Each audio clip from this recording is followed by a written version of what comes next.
Um, we usually have the maximum number of people who can attend are about 100 at any time. And this is also going to stream live. So we're not exactly sure of this time's registration.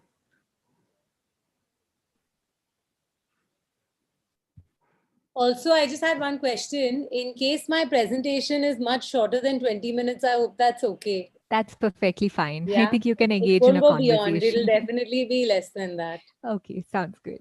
Okay. So I think can I ask that if it looks like mine is going over 20 minutes, then you can take my time, no problem. This is really collaborative. I'm going to try not to waffle too much. So are we good to start in about a minute's time? And Grishma, can you please update me as to who's presenting first?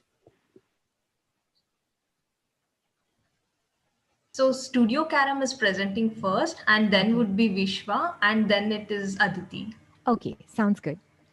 So are we good to start in about a minute? We're good. Okay, thank you.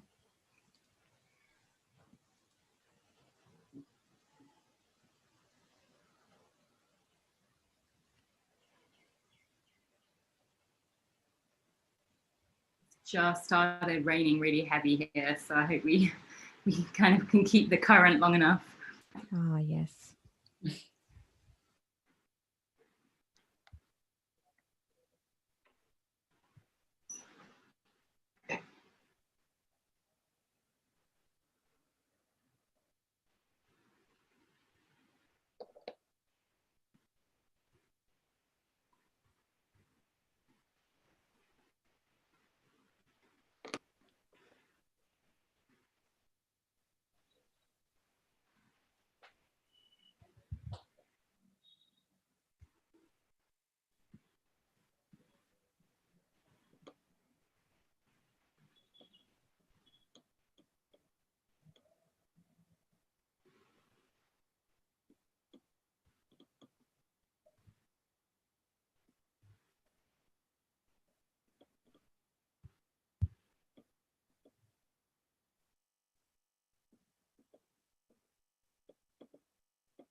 Sorry.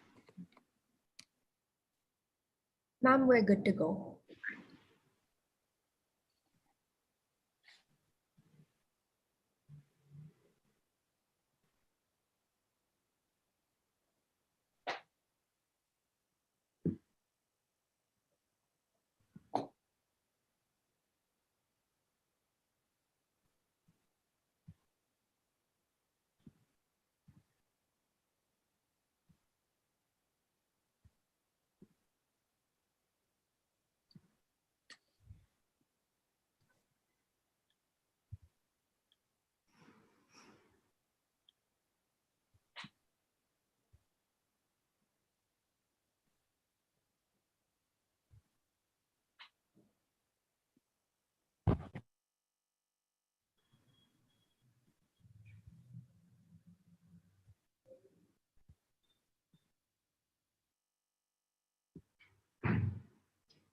Bharna ma'am there?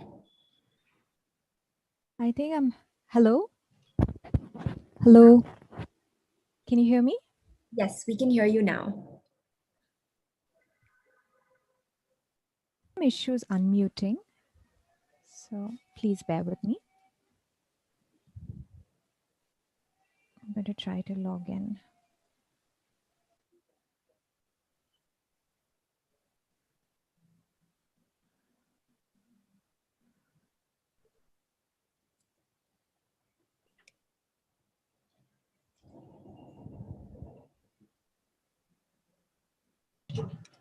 Good evening.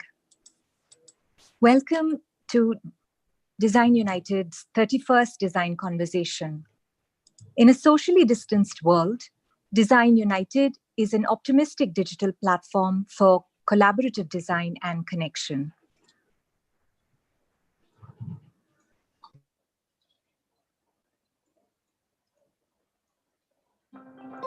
In a socially distanced world, Design United is an optimistic digital platform for collaborative design and connection. Design United was created in March 2020 during a period of intense lockdown and quarantine measures within the region.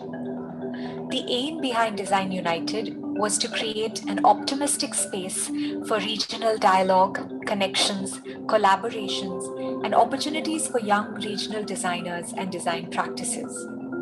A much needed network of support and peer mentorship during these uncertain times.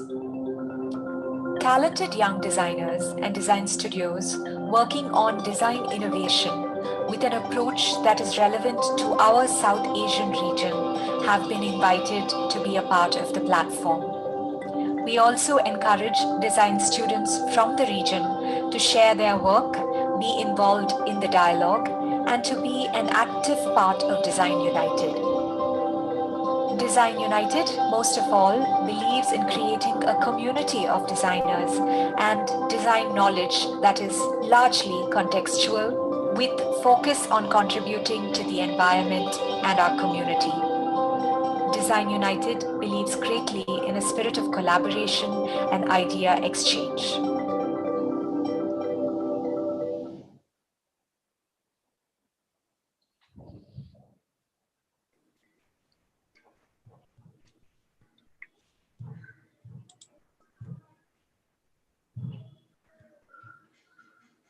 Welcome to Design United's 31st Design Conversation, where we will be in conversation with 3 renowned designers and a contemporary Indian artist,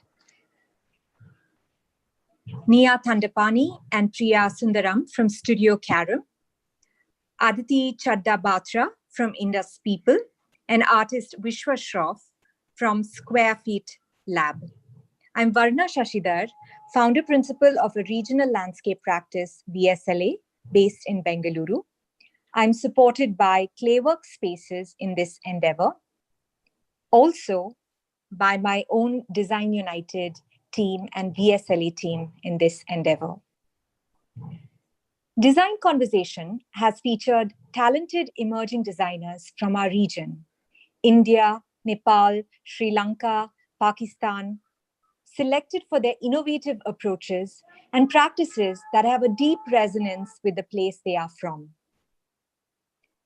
We have also had brilliant mentors, regional designers with great expertise and commitment to mentoring younger generation of designers.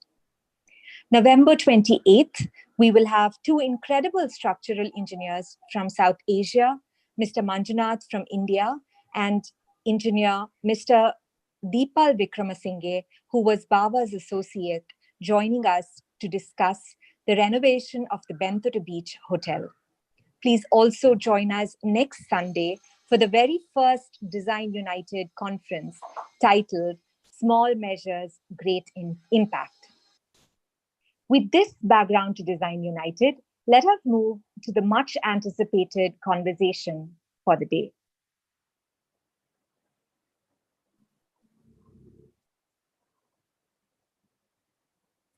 I'm extremely thrilled to introduce our presenting designers, Thandapani and Priya Sundaram from Studio Karam. Thandapani is a Bangalore-based graphic designer and design researcher. She holds a BA from Central St. Martin's and an MA from the Royal College of Art, V&A Museum, London. Nia's work is type-led with a strong emphasis on historic and everyday sources. Her partner, Priya Sundaram, is a London-based illustrator. She studied at Camberwell College of Art and later completed her master's at the Royal College of Art. She has worked for a wide range of clients on editorial illustrations, books, advertising, products, projections, installations, and animations. Studio Karam is a multidisciplinary design studio based in London and Bengaluru. They work on a variety of scales, from postcard design to large-scale public spectacles. Their work is characterized by its use of bold graphics, illustration, and its wide range of materials. They adopt an engaged, research-driven, and context-specific approach for every project they undertake, from designing a piece of printed communication to developing a large-scale installation. We're so thrilled to have both Nia and Priya join us today with Studio Karam's work. They will be our first presenting designers, followed by artist Vishwa Shroff. Vishwa Shroff's artistic practice is firmly rooted in drawing, with a proclivity towards architectural forms that serve as a compelling takeoff points for deeper contemplation on memory and our relationship with the material world. Her work seeks to explore the narratives of lived experience that lay embedded within surfaces. She has participated in several artist residencies, most recently at the Swiss Cottage Library in Camden, 2017, London, and has been the recipient of the UNESCO bursaries for artists in 2011 and the Joshukin Housing Research Grant in 2020. We're so thrilled to have you join Design United's design conversation today, Vishwa. Thank you for joining. Our third presenting designer today will be Aditi Chadda Batra of the wonderful Indus People. Aditi Chadda Batra is the co-founder and director of Indus People. Aesthetically inspired by the Indian subcontinent, Indus People is a visual narrative capturing the beauty and essence of the region. Every product is inspired by a different aspect and in turn exhibits a unique story. Drawing from the various colors and textures of India, geographic as well as man-made, they attempt to create modern and minimal products made in India that appeal to the modern Indian, holding him or her close to their roots. Welcome, Aditi. With this, we would like to invite Studio Karam to please share their work and their design journey. Thank you.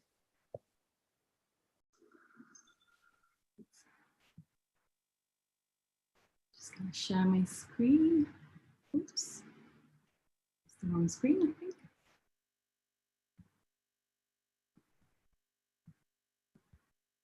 Okay, great. So thank you very much for that introduction, and thank you to Design United and to Clayworks for hosting us today.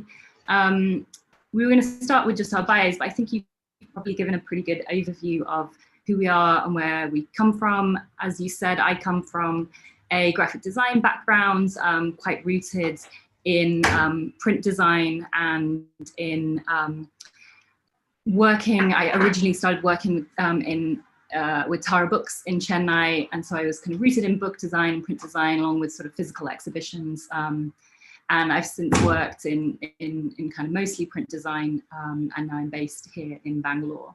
I'll also just hand over to Priya to just give a quick sense of her background as well before we start. Great, thanks. Yeah, it's great to be here. Yeah, I think you covered my bio as well, but I'm mainly an illustrator and visual artist, and I went to Camberwell for illustration, did my BA, and then did my master's at Royal College of Art, and I'm based in London. Outside of our collaborative practice, I mainly do editorial illustration, some children's illustration and other types, some moving image and animation, and sort of original artworks as well. But we're going to take you through our collaborative practice now. So I think, yeah, I'll hand it back to Nia. So Priya and I met in Chennai, working with Tara Books on a particular children's book. And when we met, what we realized is we kind of had a shared love for the sort of visual and material culture of Chennai. And we spent a lot of time kind of walking around the wholesale district and collecting kind of ephemera, which in time has kind of worked its way into our work in various ways as well. But we're both from the UK, and we both studied in London. So we also had this kind of shared connection in terms of where our sort of background in design and illustration was from, and kind of coming at looking at some of this material and visual culture from a sort of slightly outsider point of view. The project that we first worked on at Tara together was called Captain Coconut and the Case of the Missing Bananas, I think. And it was conceived as a children's picture book meets kind of graphic novel, so for a slightly older audience. And it was about a comic detective called Captain Coconut. It was great fun.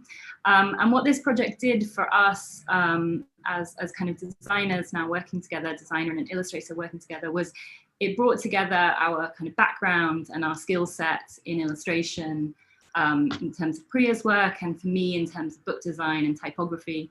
And it gave us this chance to kind of explore working together. And in that way, it was a kind of really enjoyable and successful project, and we got to know each other.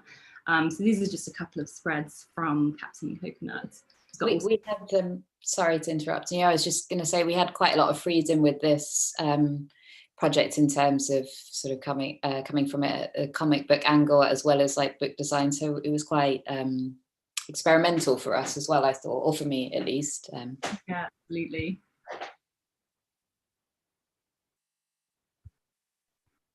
So then as a studio a few years later, when we sort of began working together and a bit more formally, we started working on what you might say is sort of fairly traditional design and illustration projects. So lots of print-based work, always highly visual in nature.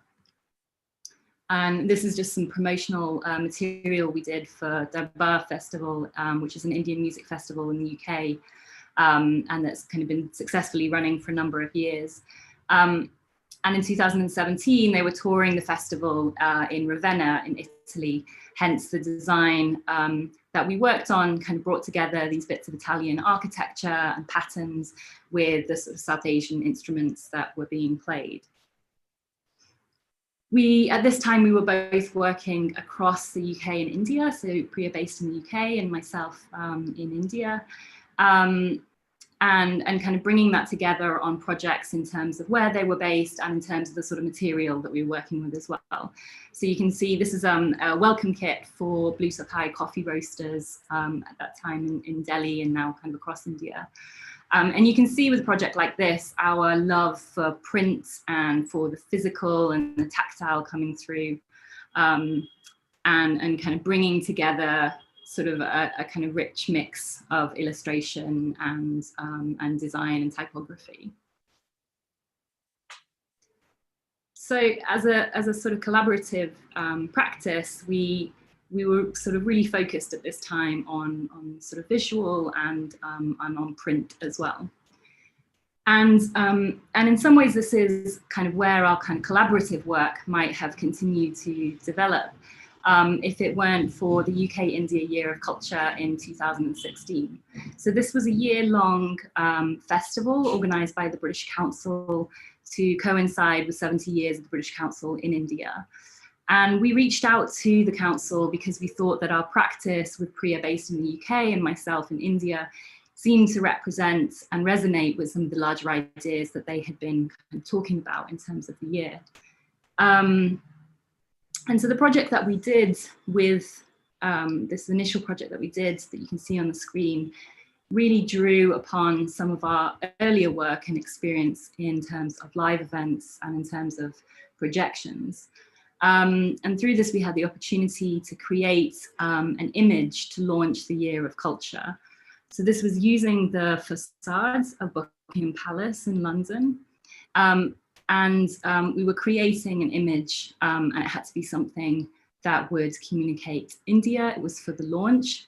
It had to be something celebratory and something that would kind of photograph well and become a sort of single image to launch this Year of Culture. Like I was just going to jump in and say they had, it was to launch the event as well, wasn't it? So there was a number of people going to the palace for the launch. So they wanted something when people arrived that they were going to be wowed by, and something that could be photographed as well, like you mentioned. Yeah, and a lot of people that were kind of going to the event, it was a Year of Culture. So, you know, it was very sort of creative industries, culture focused. So that was kind of part of the sort of brief for the project as well, that it was sort of fit with who was going and fit with the sort of larger event. And we worked with the really fantastic creative director of the UK India Year of Culture at that time, Ruth Ur, who, you know, I think a lot of the work that we've done, and we'll talk about this later as well, is very much a collaboration with people with kind of visions that we really respect, and the work kind of comes from those collaborations. So the image that we finally sort of fixed upon for the launch was peacock. It had sort of regal connotations. It is, of course, India's national bird, and it provided a kind of striking color palette that would work well when projected as well, which is something really important for kind of projection works. And what we did was that the plume of the peacock was made up of sort of dancers and Indias, which were, of course, it spoke to the idea of kind of creative culture, and it was celebratory. But it also, kind of really importantly for us, allowed us to draw from dance across India. So we kind of were really keen to make sure that we were pulling something as far as possible from every state. And what we felt was that dance has that kind of democratic nature and would allow us to do that. So sort of bringing these two things, the peacock and the dance, together was kind of key. Yeah, India, I was going to say, India is so diverse, and this allowed us to kind of show, at least in our opinion, show the sense of diversity and the scale of diversity, I think, in the arts, or one form of the arts. So I think, you know, it's through this quite sort of extraordinary opportunity that we got that we were also introduced to the idea, as a studio at least, for a kind of collaborative pairing of working with architectural spaces.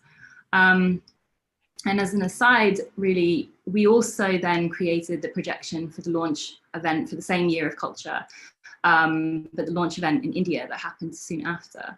And for this, we had to look at how the sort of essence of this original design could be applied to the British Council building in Delhi, which many of you, I think, will be very familiar with, is this kind of very iconic Charles Correa modernist building.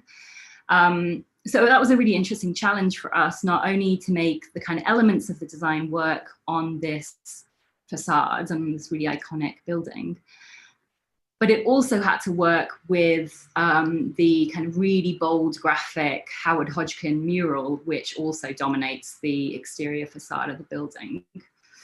And what we did in this project was really then kind of drill it down to the dancers and to make those elements kind of larger and bolder so that they would interact with the Howard Hodgkin mural in this case. And since then we've worked with the other way too. So we've translated kind of physical architectural spaces back into print and 2D pieces of design as well.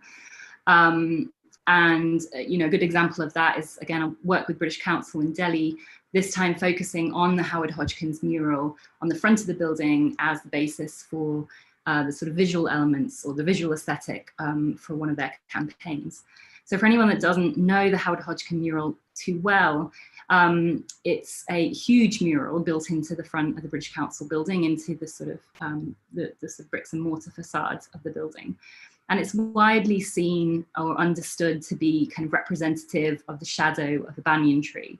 So the idea of a sort of important British artist creating a sort of abstract Indian banyan tree designed to work with Korea's building, the British Council felt that this was a really fitting starting point, and we agree, really fitting starting point for a campaign which was all centered around being inspired by India. It was also very young people focused. So for us in this particular project, the work became about translating these kind of elements into a sort of young and dynamic graphic language, which was recognizable and could be kind of applied to various materials as well. So we just wanted to kind of go through that just to give you a sense of sort of our trajectory and sort of background for us as a kind of collaborative duo. And I'm now just going to focus on one particular project in a little bit more detail, and one project that really kind of engages with the idea of, sort of physical space. So this was a project that happened in 2017 in the Botanic Gardens in Cambridge in the UK. And it was a collaboration with the gardens and the university museums as part of their India Unbox year-long festival. The intention was to create an installation that would form the centerpiece of an evening of activities within the gardens, which included things like music from Talban Singh, and there was participatory art activities, and there was food stalls. And so the installation was really going to be sort of the centerpiece. And this was happening also around Diwali, so it had that sort of celebratory atmosphere. The starting point of the project was a space and a broad brief from the museums. And the space was this central glass house that you can see here, which is quite an important space within the gardens. It's one of many glass houses which are listed, so they're kind of protected. And, you know, also very strong architecturally significance of spaces within, right in the middle of the gardens. And they're absolutely packed with this kind of incredible flora and fauna across the different glass houses. We also were given a brief, and that was to work with the museum's collections. And here, you know, it's again really worth a shout out to the really amazing collaborator from the museums that we worked with, Malavika Anderson, and her vision for the project as well, which was to look at what could be achieved in terms of widening audiences and kind of creating resonance within the kind of rather underserved South Asian community when it came to the museum collections. So the intention was to draw upon both the permanent collections across the many museums, but also their recent Another India exhibition, which attempted to kind of draw from and speak to contemporary Adivasi material culture as well. One of the big challenges was how we were going to draw from all the museums. So something like the Museum of Anthropology and Archaeology wasn't going to be too big a challenge, and neither was something like the Fitzwilliam Museum, which is a huge museum and has a really rich South Asian collection. But then we also had things like the Polar Museum and the Museum of Classical Architecture, which were going to be a bit more of a challenge. And to their credit, actually, the museums themselves really thought very deeply about their collections and how they could make them relevant. And this, in part, is why this project really stood out to us to talk about today, and why it's been sort of formative for us in terms of thinking about working with museums, because it was really about questioning how to make these kind of really wide-reaching collections relevant to a wide and diverse audience, and how to look at them from a different perspective in order to do that. So as I said, the space, as you could see, it was a glass house, so not something we'd worked with before, but which we could see immediately posed some challenges, meaning that we could not work in the same way that we had, for example, with the palace. Projecting onto glass just wasn't going to work, and we thought perhaps at this stage, these early stages, that backlighting and silhouettes might. So we were looking for starting points which kind of made sense for the space and the content, and Jallis were a kind of instant reference. So this is, of course, Fatehpur Sikri and some of Urban Studio's work on the right there as well. Another early reference for us, which struck us as kind of meaningful for what we were trying to do, was shadow puppets. And we liked that these also had these kind of narrative, really highly visual connotations as well. And we were also keen to think about scale. The installation had to work at various scales, from a distance as people were approaching it, but also kind of close up. Unlike the other light-based installations that we had worked on, which tended to be about creating the single image, capturing the whole building, this was going to be seen in much, much greater detail. People could, as you can see in the image, you know, people could walk all the way up and see, you know, every little detail of the installation. Can I was just going to say, initially how the project came about is that they had seen the projection and they were hoping for something similar, and actually it was a projection wouldn't have worked in that space, so it was finding another solution for that, which is how we came up with this this solution.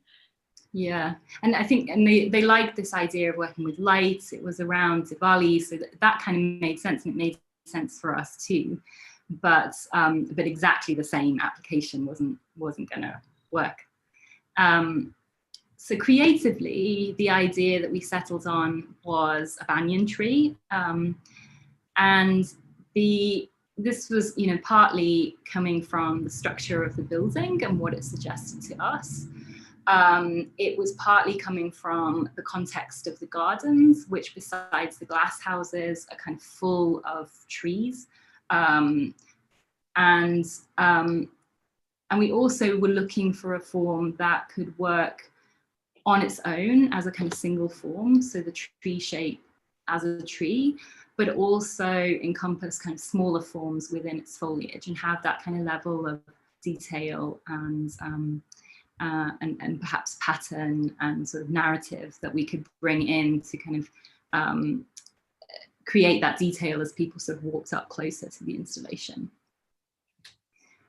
So we wanted to find a way to sort of work with patterns in terms of the foliage. And we thought that this was a good way to bring in the sort of various collections and elements within the collections, and would allow somebody looking at the installation to spend time with it and to find connections with the museums. And we also created materials that went along with the installation to kind of prompt these responses as well. So for example, this is a parrying weapon, which was one of the objects in another India exhibition at one of the museums, at the Museum of Anthropology and Archaeology. And then this is, of course, a Mughal painting, and we use these kind of tessellating patterns a lot. They worked really well within a sort of backlit projection, backlit installation. So there was those kind of creative decisions that sort of led to the design. But there was also a big part of the project which was about materials, what materials and processes were going to work for the effect that we wanted and for the space that we were working with. As I said, this was a listed building, it was protected. There was also a very fragile ecosystem inside the building that had to be thought about. So whatever we used was going to have to be lightweight. We couldn't put any undue pressure on the structure.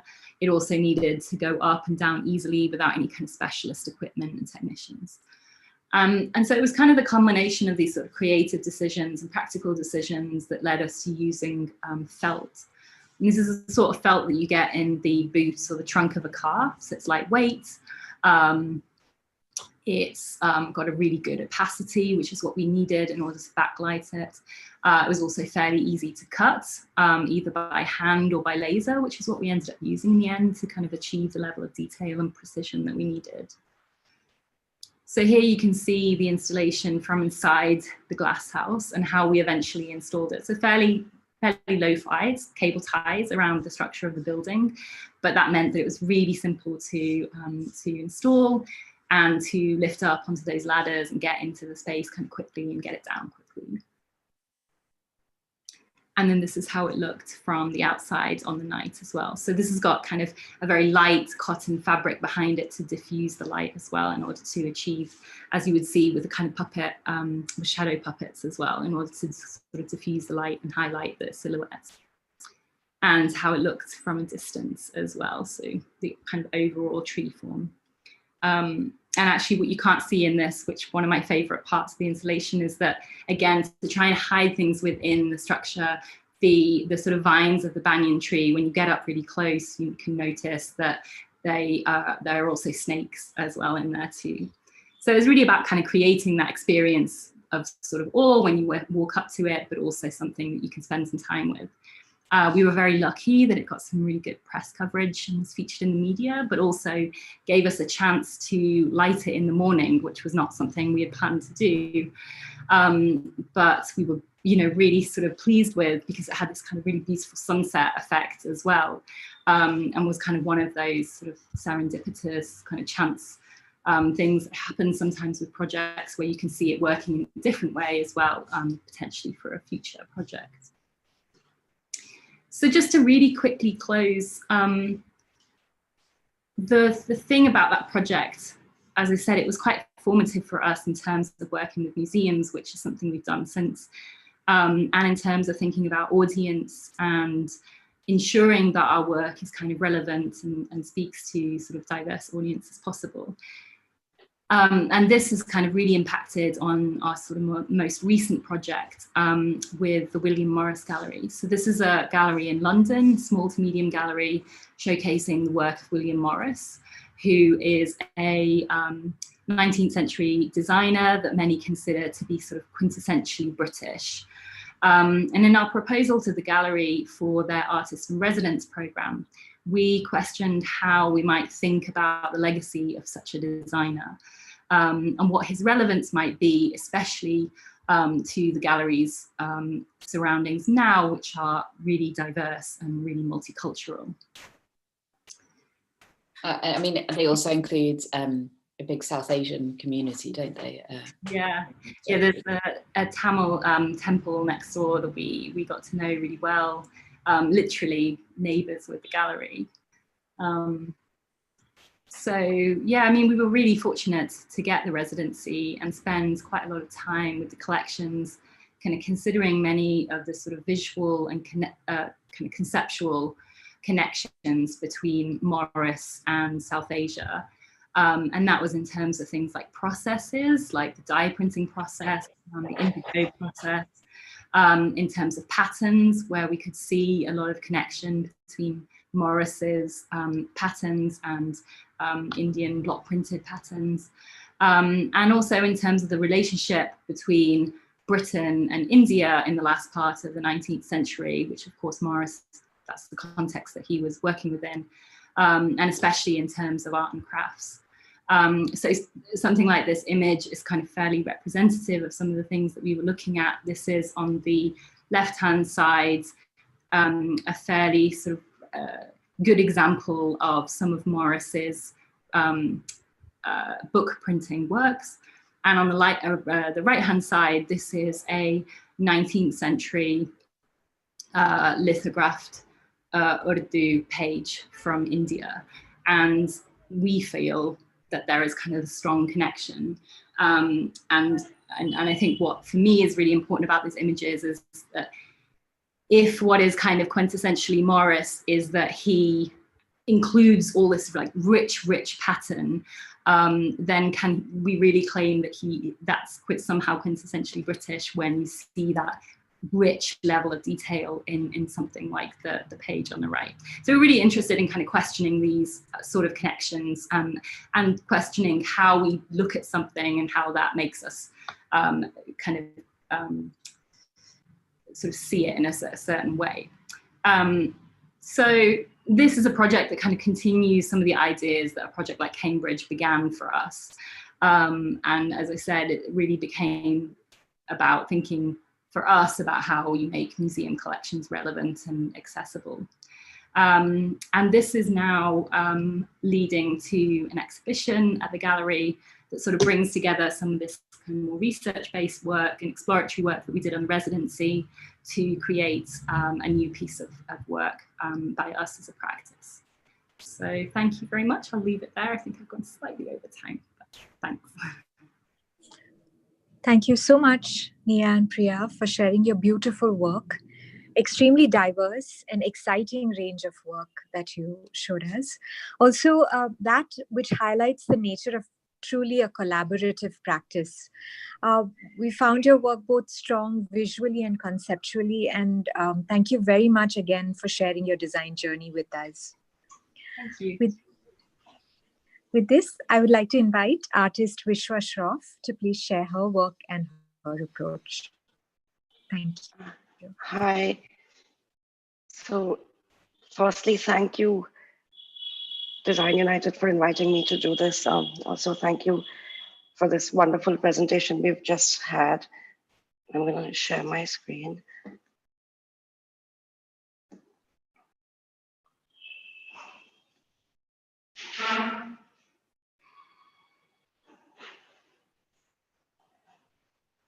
Do you see my screen? Yes. Right. So to kind of, I love the way that the last presentation has just ended with William Morris, because William Morris to me does really sit at this beautiful crux of where India and Britain have had a very collaborative dialogue for many years. One that we tend to overlook and tend to kind of look at both the contexts as very separately. Before I go into how I'm interested in that one, I'm going to start at the very beginning of how I got to architecture, because I'm not. I got to, I was drawing many things. I was drawing anything and everything that came into my field of vision that I was kind of finding attractive around me. And this remains with me, that my practice is very much about observational drawing. And, it's very much about what I see and how I navigate through the city.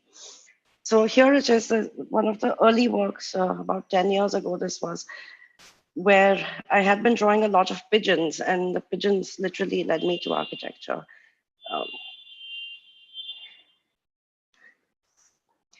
And then I'm also kind of interested in how drawing works, and how drawing, when it's cut out from its existing, from its kind of flat existence into, cutting it out and then propping it up, and then what it does, does it become an object in space that has a standing of its own? So these were some early experiments in doing that, how drawing can create a three-dimensionality of its own just by, bringing it out of the paper. If you need me to tell you the titles of the works and like this, please let me know. I tend to skip through. Anyway, I'll stop here for a minute. I came to this one. I was on a residency at Acme Artist Studios in London in 2010. No, sorry, 2011. And I'd been, again, observing, documenting a single walk from point A to point B every single day for a month. And these were the elements that that I extracted from that walk that I would, that my eye would catch every single day. And it had led to this large installation of independent objects that were arranged within the gallery space. This project was called One Eye, Two Eye, Three Eyes. Soon after that, I was invited to another residency in Birmingham. Here was a very strange experience for me, because I'd lived in Birmingham, I'd studied in Birmingham, and the city started to play tricks on me, because there were things I would remember. It had been 9 or 10 years since I'd been back, and I wasn't quite sure where my memory was real and where it was kind of superimposing my own notion of what I think I remember. So it was a game between it really existed, it didn't, I think it did, I don't think it did. And I came up with this installation where, again, I was, tracking the objects as I went around, but also the floor is drawn in chalk on the gallery floor directly. The floor is of the college where I spent the most amount of time when I was there 9 years before. This project was called Memories of a Known City. From there, I was also starting to get interested in windows, and I had moved to Tokyo at this point in time. So as I moved to Tokyo, one of the things that was taken away from me, I mean, not really taken away, but kind of, I chose to live there. But at the same time, what was taken away from me was accessibility. I had access to nowhere. I knew no one. I didn't have access to spaces. I didn't have access to conversations. And the window became, as you kind of walk around Tokyo, it's especially that is not these big main commercial hubs. It's actually quite low rise, and it's very, very human scale.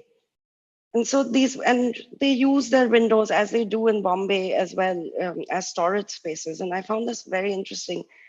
But I was also very worried that if anybody did actually open their window and ask me what I was doing, why I was staring at the windows, I had no way of communicating with them that I was not very some kind of perverted, murderous person walking around.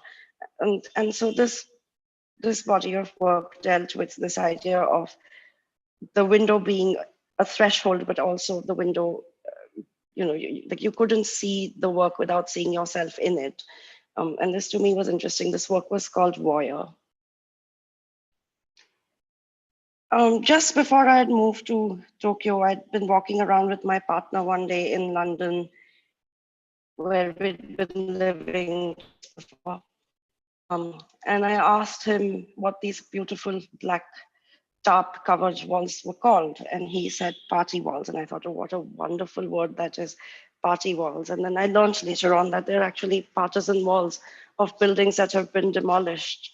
So it's the residual coverage or protection given to the building that's still standing while the rest of it is being built again. And I thought, well, somebody did live here and somebody used it as a landmark. And there is a lot of residual memory that has gone away with the building going away as well.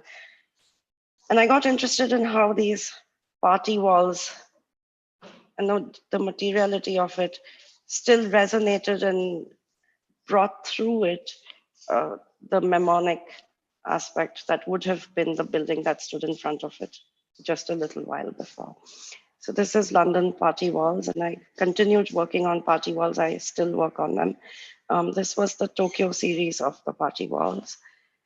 And then I did a year of a multi-city party wall. So there is one from London, Ho Chi Minh, Rome, and Baroda, which is where I'm originally from. And this was last year. This is party walls in Bombay.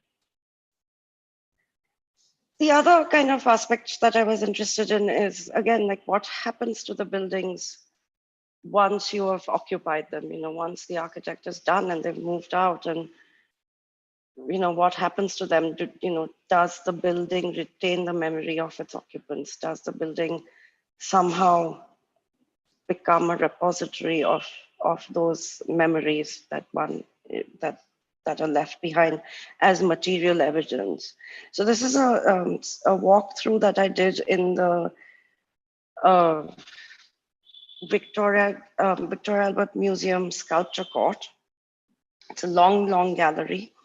And it's literally that, it's walked from one end to the next, and it's documenting how my attention shifts.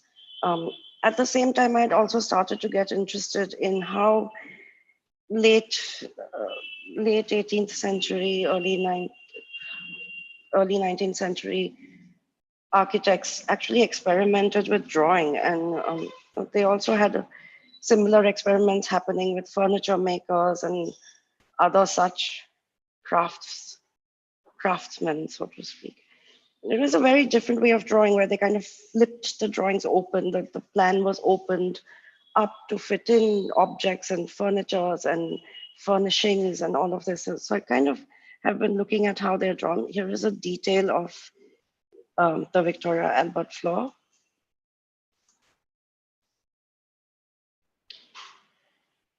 This work is Doughty Street, which is a very wonderful little street, which also happens to have the Dickens Museum in Camden.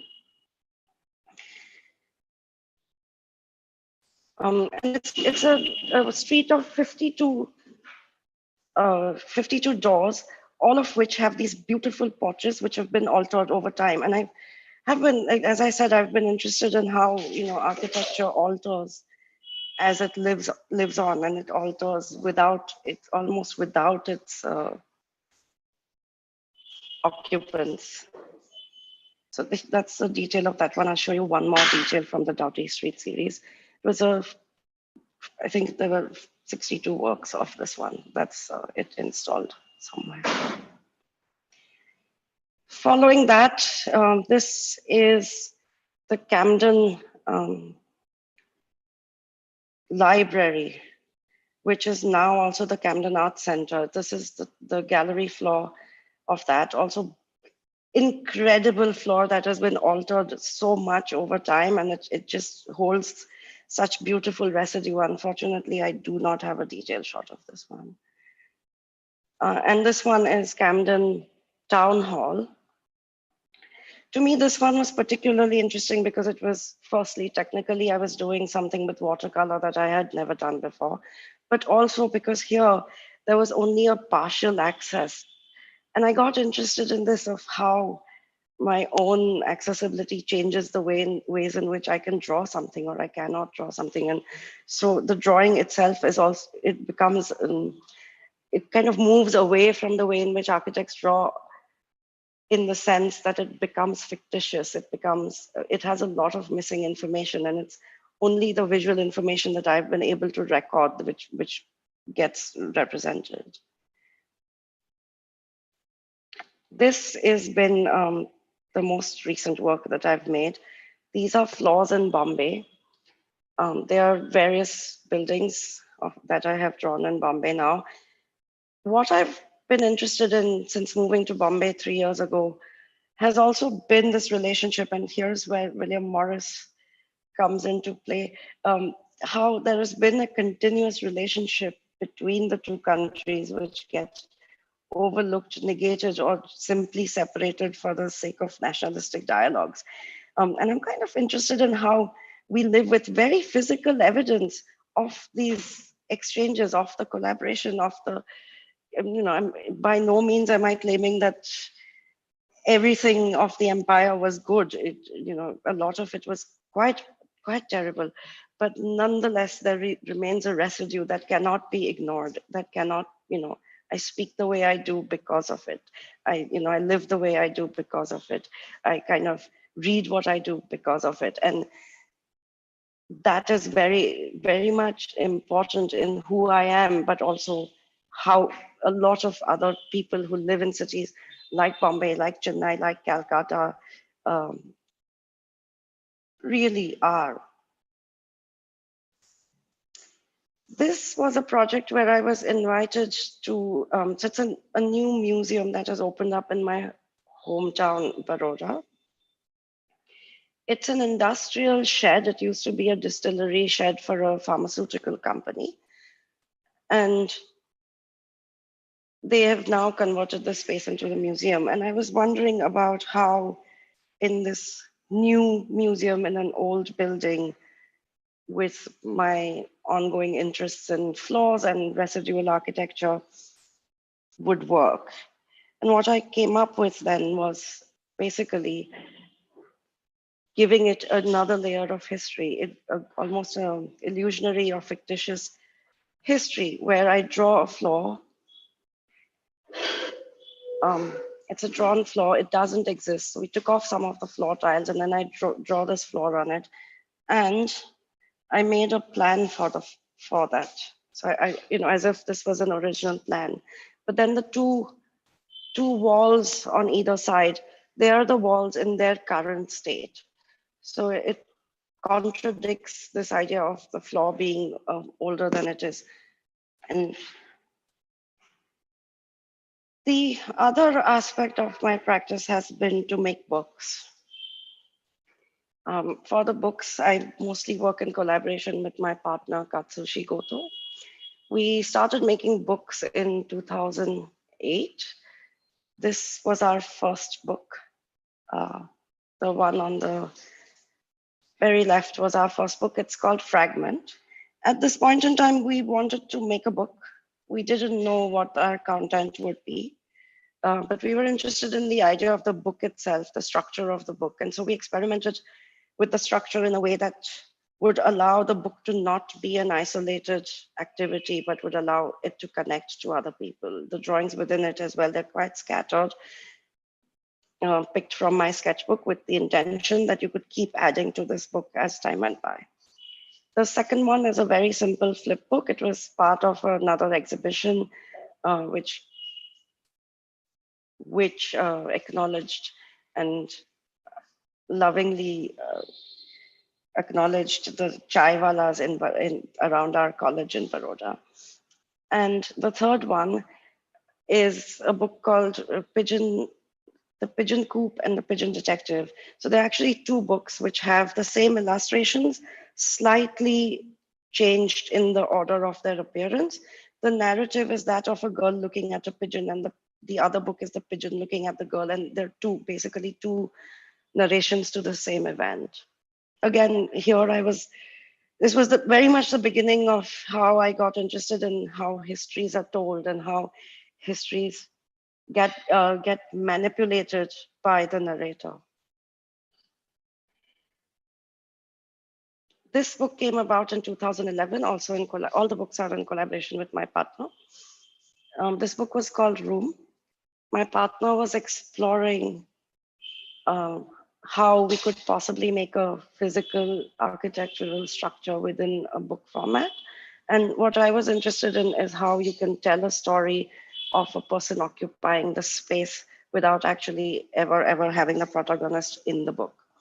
So if you see it in detail, it's a very, very tiny book. And so we have a magnifying glass to actually see it. It's a story of a girl that goes from coming home from just being born to the time that she leaves for university, and how the objects narrate this time period that she lives in this space. That's the detail of the book at various points.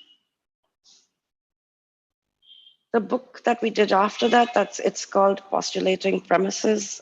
Again, my partner was interested in how domestic spaces are altered to fit circumstantial abnormalities within the family. I was continuing at the time, still thinking about windows and how windows become these strange thresholds.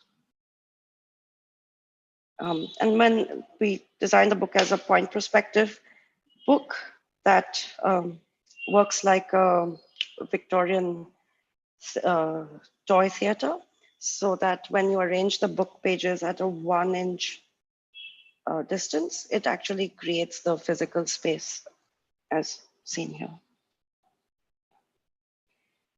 This has been my most recent collaboration which is with Koto, but also with a writer called Rosanna Van Merlo. The three of us are working with Bombay Duck Design. So this book is not out yet. And we've been looking at how we eat, how we dine, how these practices of dining have again been influenced so greatly by the way in which we've moved about in history, but also as we move now. And it's literally a kind of drawing the table arrangements. The drawing style is imitating 19th century household manuals, which is something that I'm also very, very interested in, of how these household manuals begin to actually tell a story of these strange collaborations with recipes and how we eat and how we conduct ourselves on the table and all of those wonderful, wonderful things. This one is a set of 4 works, which are a set design. They're a proposal for a set design. The set was actually made, but these were my drawings for it, for a play called Guards at Taj, which happened here in 2016, I think. I cannot remember now whether it was 16 or 17 now, but it was at G5A. And it's a beautiful script written by Rajiv Joseph. And this particular performance was by Rajesh Hirji and John Fernandez, and it was directed by Danesh Hussain. We were invited to do a set design for them. They had, it's a black box space, which gave us a lot of freedom, and we designed two sides to the set rather than just one kind of passario, where the audience had to move with every scene. So the first panel is scene 1, where the audience faced the north stage. The scene 2, they faced the south stage. The scene 3, they moved back to the north stage. And scene 4, they moved again to the south stage.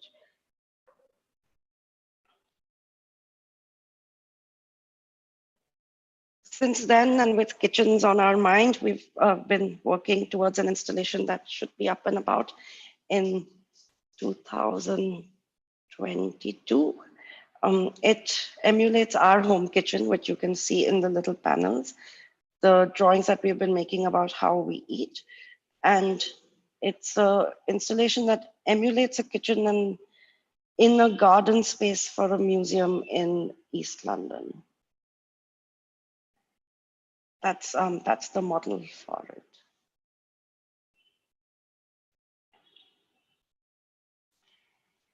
The other thing that I've been interested in is how we navigate both through cities and through the domestic space. And this is how me and Rosanna, who I've already mentioned in an earlier collaboration, were walking around my house over a period of 10 days. So it's my house abstracted, and the 2 dots represent 2 people walking around it and having conversations. This was part of a lab that we run, which is called SQW Lab. But before I go there, I mean, again, with dining on our minds, we were recently invited, or rather we recently did this project, which is called Dining in the Urban. It again takes from the 19th century household manuals, the kind of dining book that we were working on, and we created this space, which is an outdoor dining situation, which allows you to create multiple scenarios within the same arrangement of furniture. So with SQW Lab, which I co-direct with my partner Katsushi Goto, Charlie Levine, who's a wonderful curator from London, and Rosanna Van Merlo, who's a writer and curator now based in Holland, or recently moved to Holland. So SQW Lab's interest has been in drawing and the domestic space, how the domestic space works, how we draw it, how it is experienced, how and what it is that we can do with it. It's basically a research initiative that looks at processes rather than looking at finished work. This is our space and the first open studio that we had. That's the second open studio with one of our wonderful collaborators or fellows, as we call them, Sam Kulabur. And that's it. That's for any more of that information. Thank you so much, Vishwa, for sharing your brilliant work, drawings, and approach with us. Such an interesting space-making approach through your very strong drawings. Your interest in the intangibles of habitation, memory, time, change, so fascinating. Also, the diversity of work that you undertake, drawing, bookmaking, set design, installation. Thank you so much for sharing your projects and approach. Also, your work with SQW Lab. Thank you very much. With this, I would like to request Aditi Chadda from Indus People to please share your design work and approach. Thank you. Hi, my name is Aditi, and I'm the founder and creative director of Indus People. So I just have a small presentation that I want to show you guys about point of view. So I'm just going to share my screen.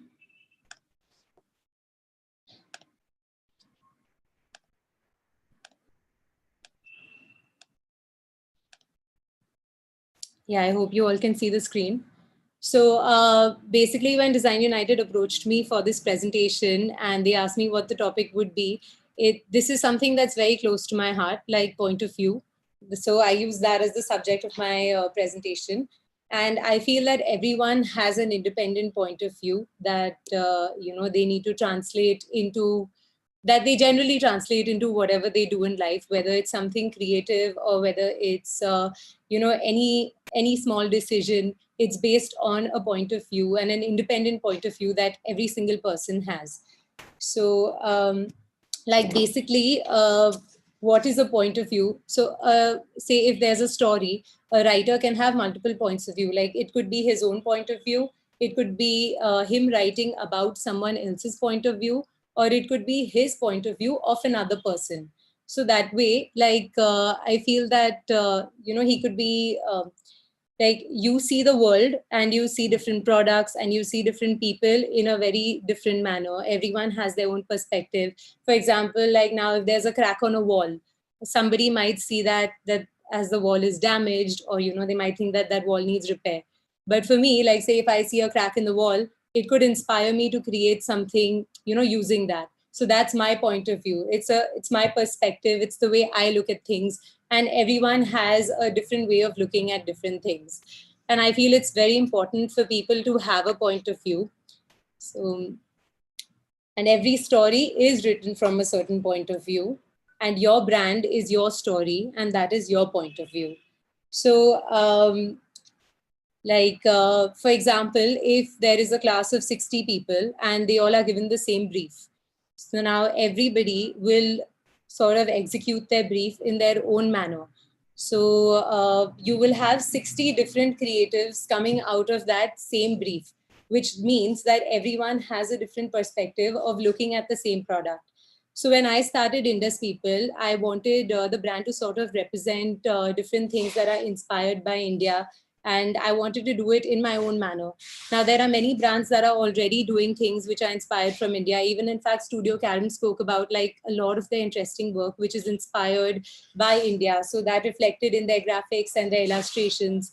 But for me, like my style is very minimal. So my point of view of those things, my perspective of looking at the same inspirations is very different from what other people are doing. So even though I was a little hesitant in the beginning because there are so many people sort of getting inspired by the same subject, but I thought that this is a platform for me to represent my point of view. So that's why I went ahead and I started Indus People. So that's the brand. And I just want to take you through a few things that, like a few projects that I have worked on under Indus People. So we are basically into ceramic crockery, stationery, gifting, and other like products for retail. We work for restaurants and cafes. We create tableware collections for different restaurants and cafes. We do a lot of corporate gifting. So, but essentially, like the idea behind Indus People and why it's named Indus People is, I'll give you a sense of that. So we had this brief sort of pen down for us, which went like it began 8,000 years ago when the river gave birth to us. When a sculptor turned bronze into the defiant stance of a teenage girl, it began when nothing else had. And through our every fall and rise, the river refuses to leave our side, and that is why we will always be people of the Indus. So basically, as many of you might know, that historically, a lot of people sort of settled around the Indus River basin. And that's because like the river provided water for agriculture and various other things. So there was a sort of full civilization created around this river. And the Greeks used to refer to these people as Indoi, which is people of the Indus. And even India itself got its name from this river. So the idea behind Indus People was to get inspired by India and create products that are made in India by Indians. So I went back to the roots and I chose the word like people of the Indus, and I modified it into Indus People, which means it is the Indus people, the Indians, who are actually creating all these beautiful products. And in fact, their work in the past has inspired me to create the products that I am today. So this is just a brief on Indus People that I think Varna has already given. that we get inspired by the Indian subcontinent, and it's a visual narrative capturing the beauty and essence of the region. And every product is inspired by a different aspect, in turn exhibiting a unique story. So I'll just take you through some of the collections that we have. The first being the source. So the source is actually inspired by the Indus River, because that was the source from where literally all this started. So as you can see on the screen, it's basically from inspiration to product. So how I've taken the waves and the color of the Indus River and sort of translated that into ceramic products. So if you see that, you see different shades of blue in the river, like as it flows, as it reflects light and various other things around it. So I sort of try to replicate that in the ceramic products by giving a variation of like indigo to white, and even the rim of all the products is sort of uneven, which represents the waves of the river. Then this is just another, like a single piece. It's a small bowl in the same collection. So here you can clearly see the different shades of blue, and also the uneven rim that represents the wave of the river. These are some more pictures from the same collection.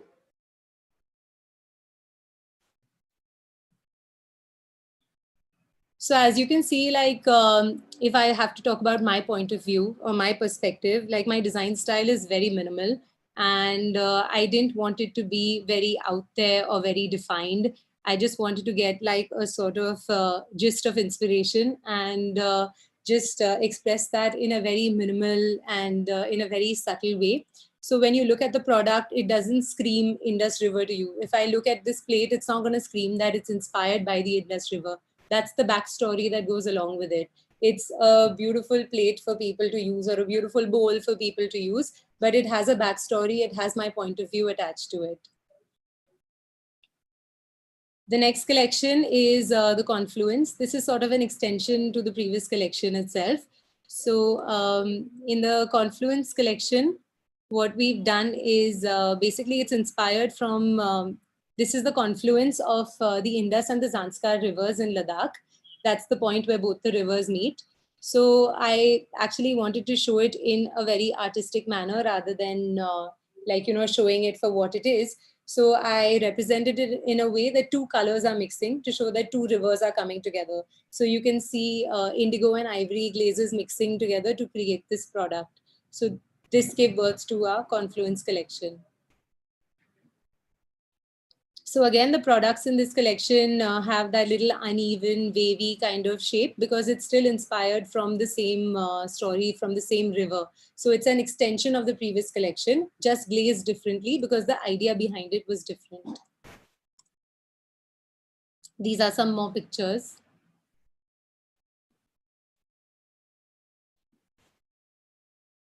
So you can clearly see even in the serving bowl, like you can see that little wave going across.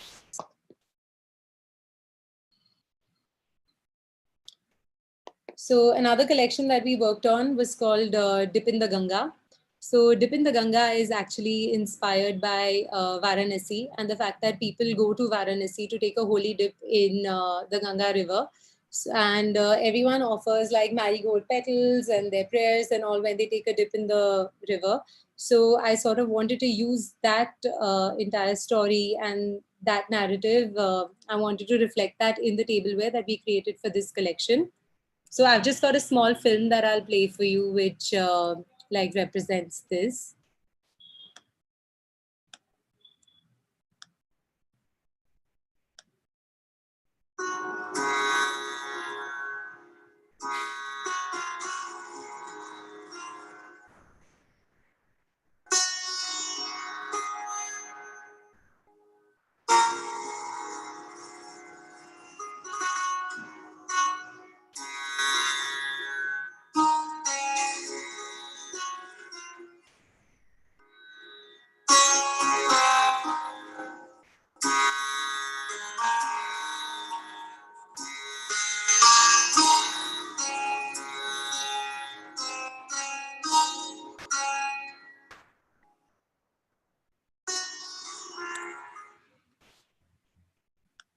So going back to the presentation. So as you can see that, when someone takes a dip in the river, or even if you drop anything in water, it creates ripples. So I wanted to use that ripple texture in the crockery, and the marigold flowers that people sort of worship in the river, which like they scatter all over the river, and you can see these petals spread across the river. So I use those as 24 karat embellishments on the tableware. So here you can see from inspiration to product.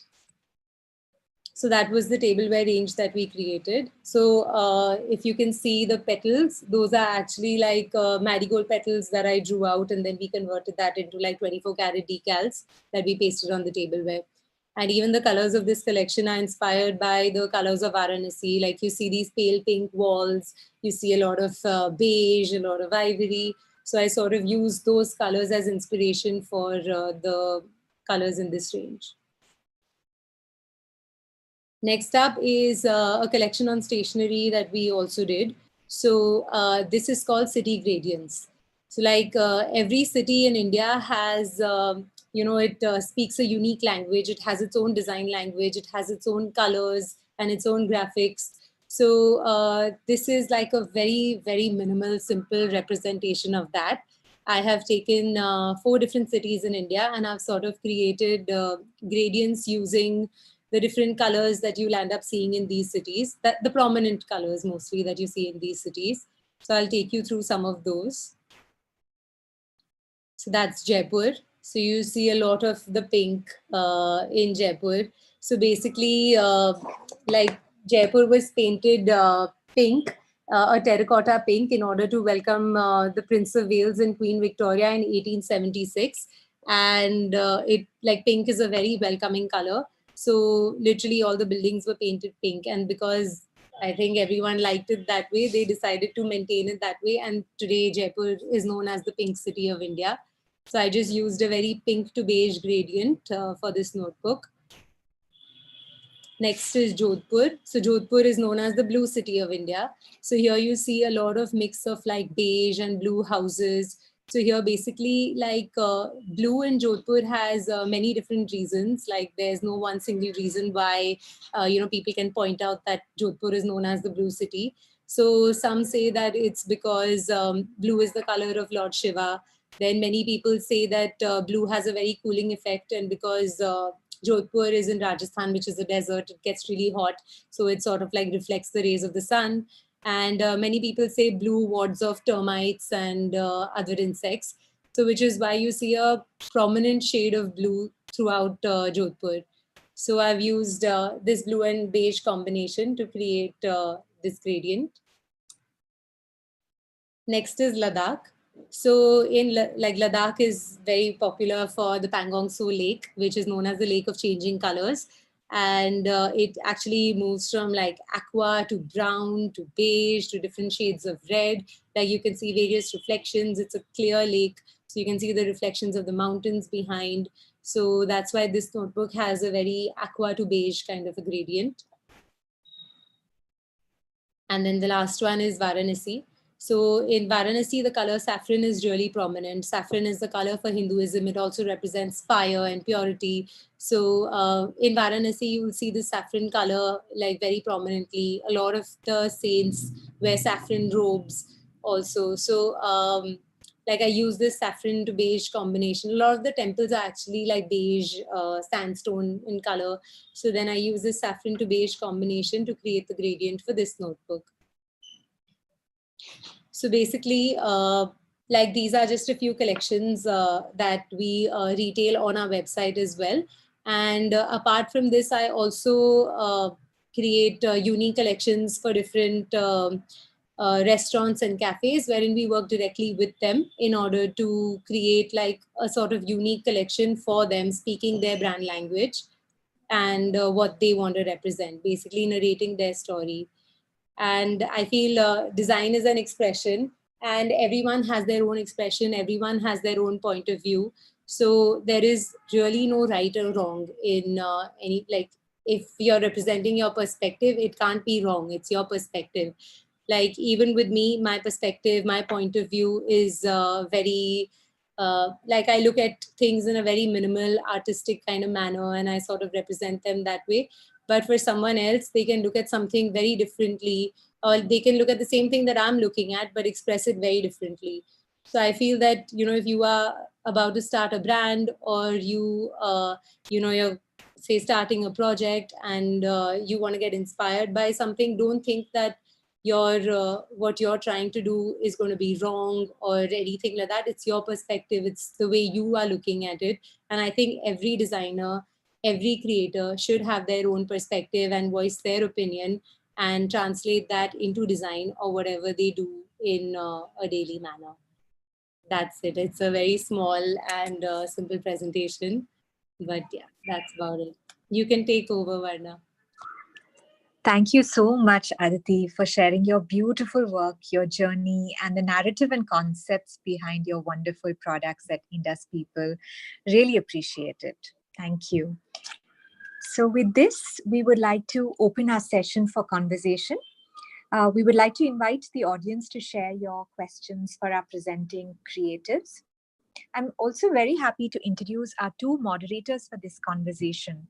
Joining us from Bengaluru and Tumkur, we have Sanjana Swami, a young architect from Bangalore, who received her bachelor's degree from the University College of Engineering.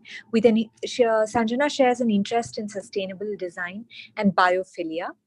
Our second moderator is Ashmita Singh, who is a fourth-year student from the School of Architecture, SIT Tumkur. Ashmita has a keen interest in art and graphic design. So we welcome you both, Sanjana and Ashmita, to Design Conversation.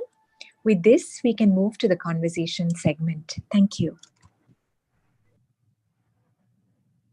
Thank you, Varna ma'am. Hello. This is Sanjana from Bangalore. Thank you for a wonderful and amazing presentation, all the speakers. I would like to start the question from to Nia and Priya. What was the thought process involved in bringing different Indian patterns with bold graphics and also with unique materials to work with? What type of audiences are you trying to bring in while working in such projects? I think I'll take this one, Nia. Should I? So the idea, was there a particular project you were referring to, or? No? Okay, well, I'll, for example, the Cambridge project, which was in the Botanic Gardens, we brought in different Indian patterns which were taken from the objects in each museum. So that was a way of incorporating the Indian objects that were held in the permanent collections. And what that encouraged people to do was to go and seek out those objects in the various museums. So that was the main idea of bringing in those sort of Indian objects and creating Indian patterns. And it was a celebration for Diwali, so we wanted it to feel sort of overtly like Indian, and that's what it was referencing. With the bold graphics, I mean, that's partly an aesthetic choice, but it's also because of the nature of the project, it had to be seen outdoors, and so it had to be bold and very distinctive and be able to be seen at night and backlit. But also, I'd say from an illustration point of view, a lot of my work is quite sort of bold graphics, and with Nia as well. I think she's also drawn to that kind of aesthetic, so that feels like our kind of aesthetic anyway. But then, so there's two kind of reasons for that, I'd say. And audiences, well, I guess the audiences, it would depend on the project. For example, the Cambridge project, the audiences were general Cambridge sort of audience, but we really, the idea was to engage the sort of South Asian diaspora, particularly, encourage them to come to the event. So that was a particularly important audience for that event. But on the whole, it was a family event, so we wanted it to be enjoyed by everyone, I think. that probably covers it, unless there's any. Did I cover the question? Yeah, you did. Yeah, thank you. Asmita, would you like to continue? Yes. So firstly, I thank all the 3 studios for such enlightening presentations. It was really inspiring. So my first question is to Aditi. So as you said, your projects have a lot of influence from the Indian context and the Indian subcontinent. So how do you manage to represent them in a subtle and minimalistic way? So how do you jot down your inspirations? So I think for me, like I was a graphic designer for 9 years before I started Indus People. And throughout like those 9 years, I think like my design style sort of changed in various manners. And it took me a little time to figure out my design style and what I like doing and the work that, I like putting out there. So I realized over time that it was more of like a very contemporary, minimal sort of approach that I had. And as I like, even mentioned in my presentation, that it's all about an individual perspective and individual point of view. So I think I see things in a very minimal way. So now, for example, if I'm like, the confluence collection that I said, that 2 rivers mixing, I saw it as 2 colors coming together. So it's not something that like, I sat down and, maybe thought about like, how can I represent this artistically? It's literally something that came to me. And I think, someone else might see that in a different, probably better manner. But this is the way that I saw it. And I think since my design style is very minimal, it translates into my products also in a similar fashion. Okay. Thank you. Thank you. Over to you, Sanjay. My next question for Vishwa. Observing that your works are predominant expressions to architectural structures, how do you convey the 2-dimensional drawing as an ideal format for your explanation? How do you make your point through your art or the desire to communicate through your works? So for me, drawing allows me the freedom to do, firstly, that I'm trained as a painter. I'm not trained as a sculptor or a designer or an architect or any of those things. So my way of thinking is fairly flat. Having said that, as I've also shown you in my presentation, I'm quite interested in how paper works as a, how it translates as an object in space. I'm quite interested in the 3-dimensionality that paper itself can bring. And again, the same with drawing. I'm interested in how drawing both becomes representational, documentational. Drawing allows me to kind of thread between those two, because once it's down as a drawing, it becomes a point in history, because it documents that point in history. And it doesn't, especially in the way that I'm interested in materiality of the spaces now. And sometimes I go back to the same space and redraw them, and they're quite different, because over that period of 6 or 7 years that I haven't been to that space, it would have changed some more. So it's about that point in time, and somehow paper and drawing have this embedded iconography for it, which is, I think. Thank you. So my next question is to Nia and Priya. So how was the experience in working with regional scripts such as Tamil? Has it anyway inspired your way of designing? And what do you think is the importance of typography?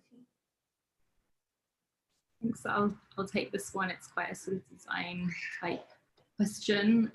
We didn't actually show any of that work specifically, I think, in our talk, but it's definitely sort of representative of some of the work that we've done and what we're interested in. I mean, I'm clearly not a native Tamil speaker, and much of the Tamil that I've learned, which is the sort of predominant script that I personally worked with, besides Latin. So most of the Tamil that I've learned has been through the process of kind of working with it as a script. So in that way, I think I have a rather sort of unusual relationship with Tamil and the language and the typography and how it works on the page. What I can say is that to me, typography is about communication and, depending on the project, about expression as well sometimes. And what is important to me, and I think to us as a collaborative practice as well, is that non-Latin scripts, and I like even that term, you know, non-Latin sort of already suggests that something is kind of other, or it's sort of less than. It's important to me that kind of these so-called non-Latin scripts are seen and are kind of approached equally. And I'm someone that for the most part, I just work with type as a designer, but I think that there's also a great deal more kind of excellent practitioners, particularly working in India right now, that are doing the sort of hard work in kind of making multilingual scripts kind of more equal. Creatively, I think that working with Tamil, working with non-Latin scripts, it brings to our work, it sort of pushes you to kind of think beyond the usual sort of canon of design that you might pick up and sort of learn. I mean, particularly for us, kind of both having sort of trained in the UK, you know, in terms of sort of Swiss design or sort of modernist design, working with non-Latin scripts, it kind of pushes you beyond that to consider kind of other design languages, both sort of visual design languages and textual and typographic design languages. So I think it really adds a richness to kind of how you design and work. And I think that's something that we're very excited about when we're thinking about using particularly something like Tamil in our work. Thank you. Over to you, Sanjana. My next question is to Aditi. Tell us about your working experience as a graphic designer and a product designer. Did the previous work experience influence the present? How was your journey throughout this transition?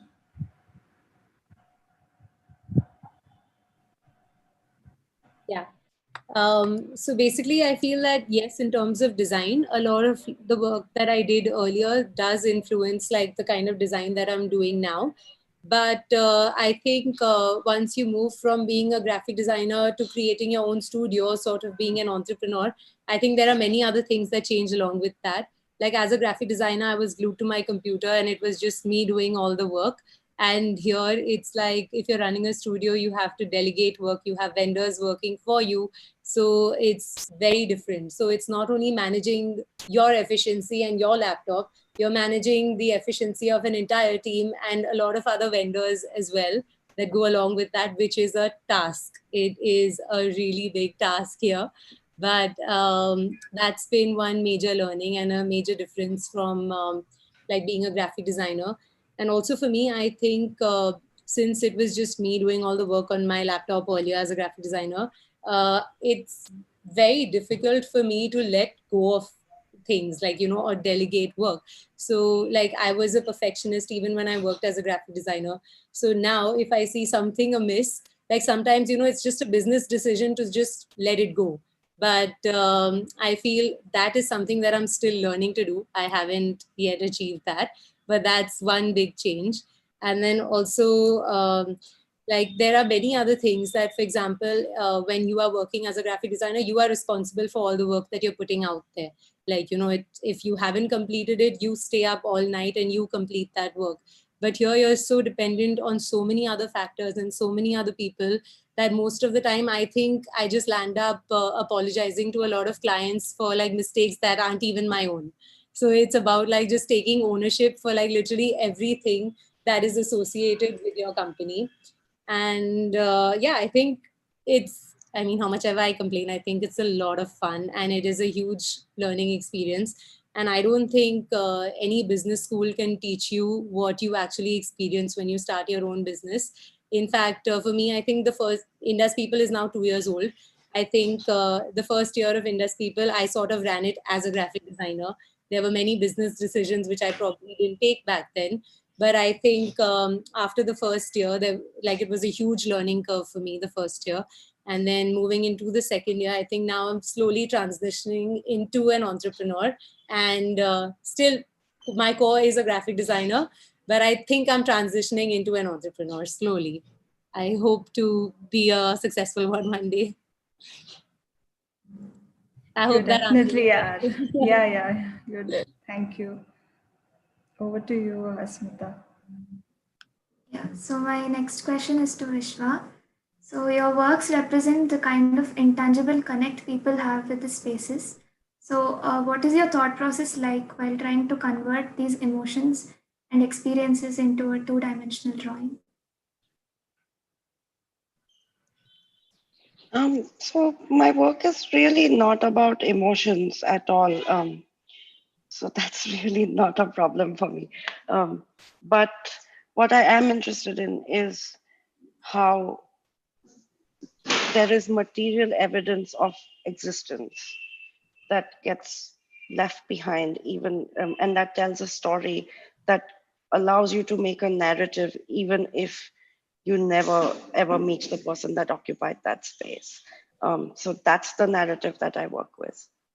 And because I'm working with material evidence of that, it is very much about observational drawings. It's about observing and drawing what I see. Thank you.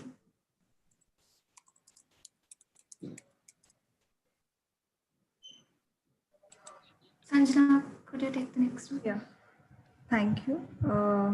My question to everybody. Would you like to share some of the experience faced during the initial stages of your respective ventures?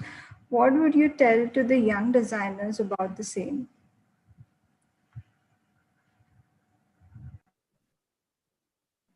Who would you like to answer first? Like, who should go? Should I go for it? Yeah, you can.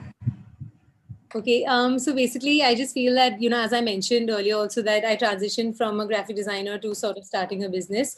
Like when I started Venus People, I really had no idea where it was going. I thought I started off with like a retail brand, and I thought I'll sell off my website and like retail at a few stores. And I really didn't know how much more to it was there. So I started off in a very amateur manner. So I think like, as we moved forward, we landed up doing one particular restaurant because somebody approached us because they liked our tableware. So we did one restaurant and that worked out great. And then I shared that. And then people saw that project. And then, like, since then, we've done 8 to 10 different restaurants and like different collections for each of them in a span of a year. And then similarly, like we have these gift boxes on our website. I landed up customizing one of the gift boxes for someone else, like for someone's wedding, and shared that on the page. And then looking at that, like now I think corporate gifting and wedding gifting and gifting for baby announcements has become like a very, very major part of my business. So like what I thought that would just be a retail business now sort of is divided into 3 categories. Retail is very strong. Then we also do restaurants and cafes, which is a different segment. And then we also do wedding and personal gifting and corporate gifting, which is an entirely different segment. So it's sort of like branched out into these 3 categories over a period of 2 years. So what I want to tell like younger designers is that, if you have an idea and if you are excited about it, just go for it. Like many times, you don't have to, like for me, I really don't follow a plan. I don't believe in following like long-term plans because I generally feel that if I have plan A and plan B, plan C always happens. Like something different completely happens. And I feel if you have like a major long-term plan, you sort of wear blinders to what like other things that are coming your way. I feel you're so focused on that plan that, you don't take into account other things that are coming your way. So I feel that have a short-term goal, have a small vision, but don't compromise on other things that are coming your way because they will sort of push you and help you grow and help you realize what your actual vision and goal is over a period of time. It doesn't have to be clear from day one. That's from my experience.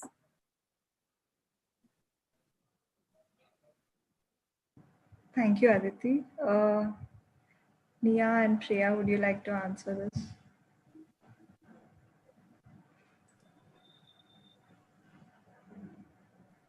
Should I take this one, Nia? I think actually quite similarly to Aditi is, I think doing everything is a lot. And I think you don't, till you're actually doing it, I don't think you realize how much work it is doing your own promotion, doing your own tax, doing your own website, doing everything it's a huge task, actually. I think one thing would be, handing over work to other people it's obviously very difficult.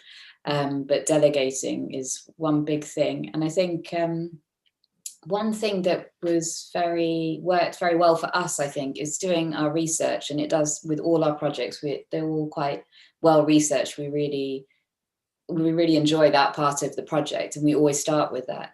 And I think one thing is, if you see that you fit with a particular company or artist, or like, for example, Aditi was saying, like, about a restaurant, I mean, there's no harm in actually contacting those people. And actually that's what we did.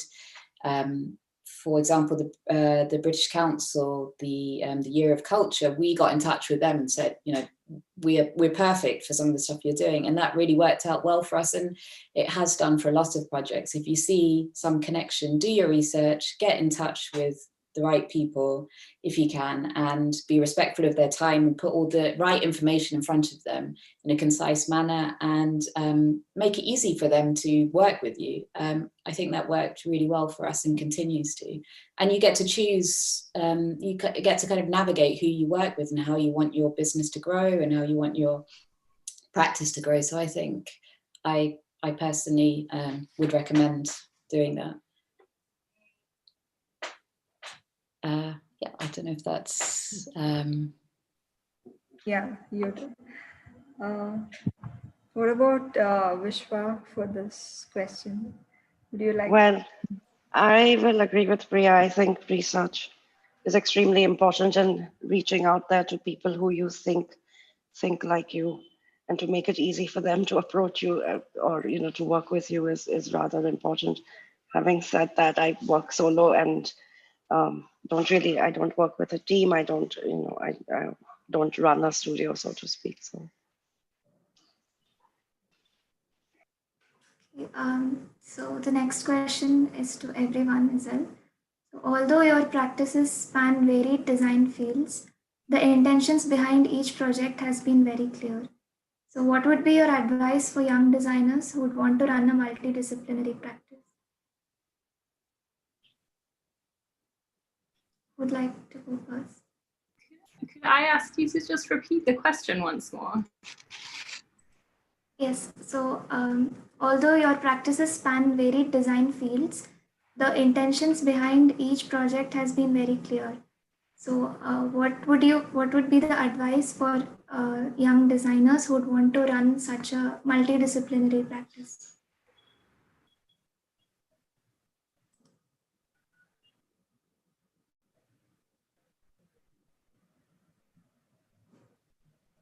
Should I go for it? Yeah.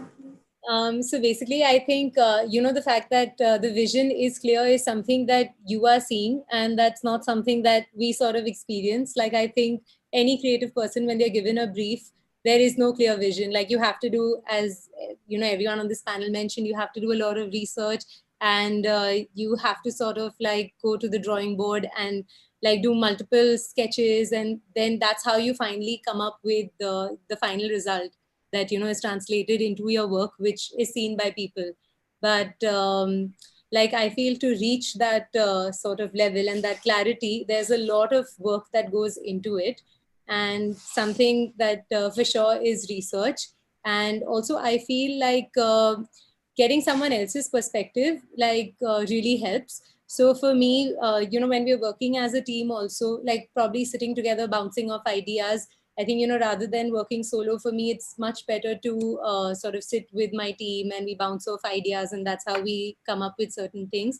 And also taking a non-creative person's like their thoughts on what we're doing, because eventually, like say for me, I'm designing for people and for people to use these products at the end of the day. So if I get very stuck up with my design, then people are not going to buy those products or aren't going to plan to use it every day. Like, you know, if I create like a very artistic kind of plate, maybe one or two of those would sell. But I'm not a fine artist. Like, I'm here to do a large scale business. So I feel that, you know, getting a non-designer's perspective for me always helps to sort of tone down and sort of like put out the final thing that we have on our website or that we provide to any restaurants or cafes. And yeah, so I think that really helps for me. And as I mentioned earlier also, that as designers, sometimes when we're designing, we get so stuck up with our you know, our thoughts that we tend to wear blinders to you know, anything else. So I feel that getting another person's perspective will really help you even relook at your design. Or maybe, like, you know, even if you're designing something, go back to the drawing board after 2 or 3 days and see, like, does it still make sense to you? So I think that would be my advice to people. I think I can just add to that as well. I think in terms of talking to other people, mostly in terms of the second part of your question about running a sort of more multidisciplinary studio, I think we've been very lucky, maybe because of our sort of training and our networks, to be able to kind of speak to people that have the knowledge and the skills that maybe you don't have. And I think reaching out to people, asking for their advice early on was really, really important to us. You know, respectfully asking people to take a look at maybe a pitch to somebody, people that have kind of experience and knowledge. I think that that's a really key thing. And equally also, as our practice developed, doing that with suppliers and with technicians and people that we were working with, kind of soaking up as much knowledge from them, especially on new projects or kind of new ways of working. I think that that's really, really important, just being really open to learning lots from other people that have those skills and kind of drawing that in terms of being multidisciplinary is really, really important. I agree with Neela here. Is to be multidisciplinary, it really requires you to learn from other people and other, you know, vendors and other experts in whatever it is. I also really, really feel that it's about discipline. It's about kind of making sure that you're putting in your hours. It's kind of really, really, I work independently, and in the beginning it was really difficult because you could while away your time, but to, you know, work a very regular schedule to kind of keep that studio discipline is very important as well. Thank you very much. Sanjana, could you take the next?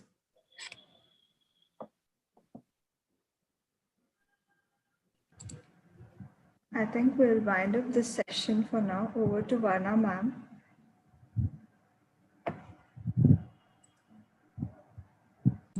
Thank you, Studio Karam, Vishwa, Aditi, Indus People, for sharing your wonderful work, presentation, and for the extremely engaging conversation today. We wish you the very best with your future endeavors.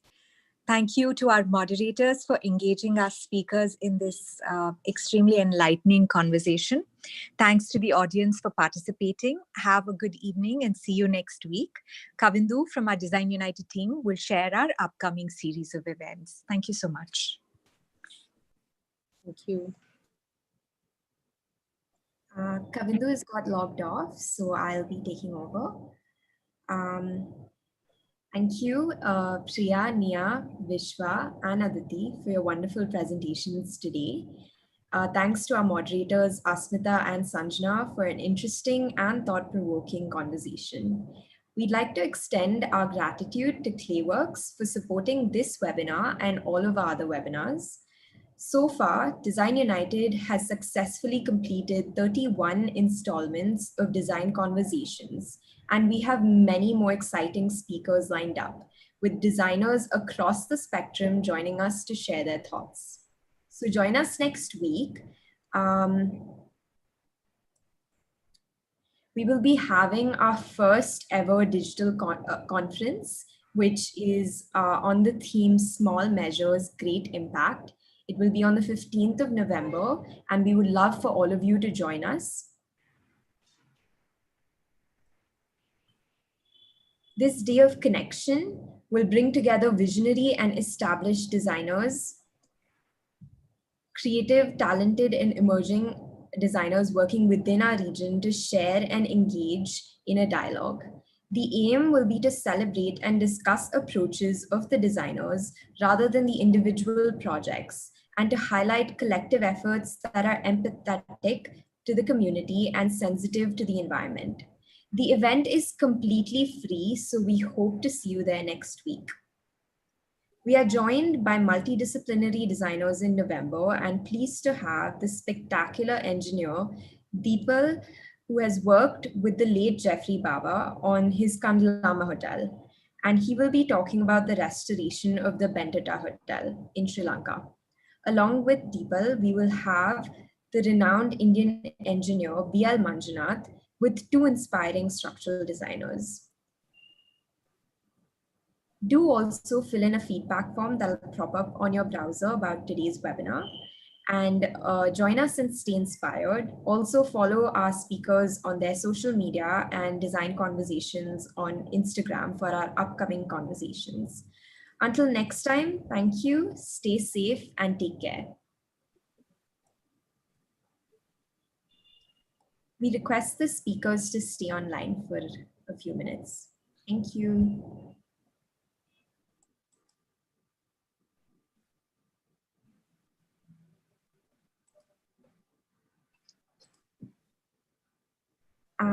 We would love to hear your thoughts on today's session. So I'll give you maybe a few seconds to put your thoughts together, and then we can start with Nia and Priya, go to Vishwa, and then Aditi. Also, we would love to know what you think of Design United as a platform. Yeah, I was going to say, is this specifically something that you're kind of looking for feedback on, or anything particular that we can kind of reflect on? We'd love to know your thoughts on how you felt about the structure and the flow of this webinar, as well as the engagement from the very beginning to today. And if there is anything that you think that we could improve or do to improve this dialogue that we have among designers, we'd love to hear it.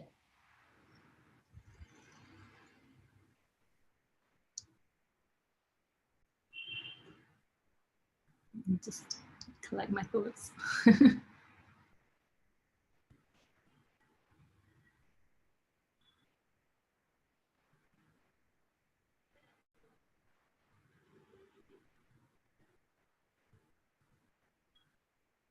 I mean, I think having the icebreaker was very helpful in just kind of clarifying what we were going to talk about was kind of on the right lines. So that would be one thing that I think is a good idea, and it's kind of hard to coordinate, and from our side as well, it's difficult when you have multiple speakers, but I think that was a helpful conversation.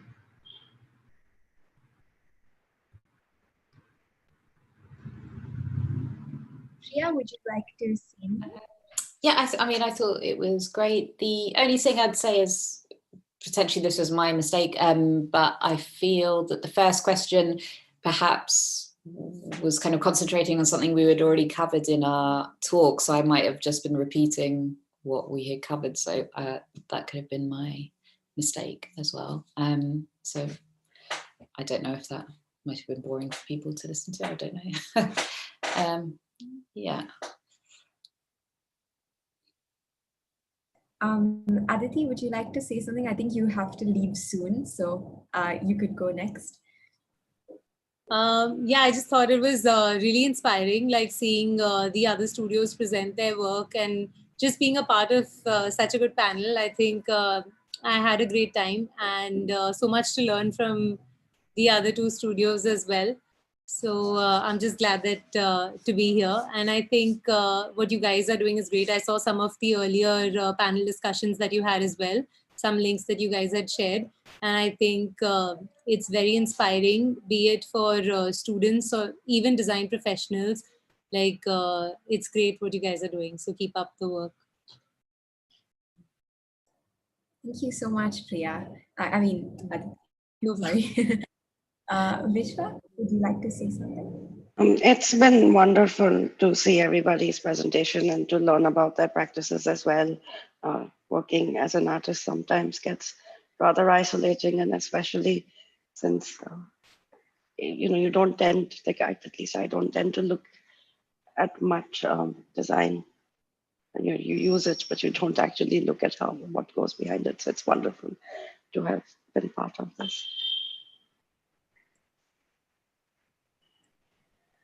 That's great. Thank you so much. I think all of our viewers and our team has gained so much value from today's session. So thank you all for being here and for sharing each of your approaches.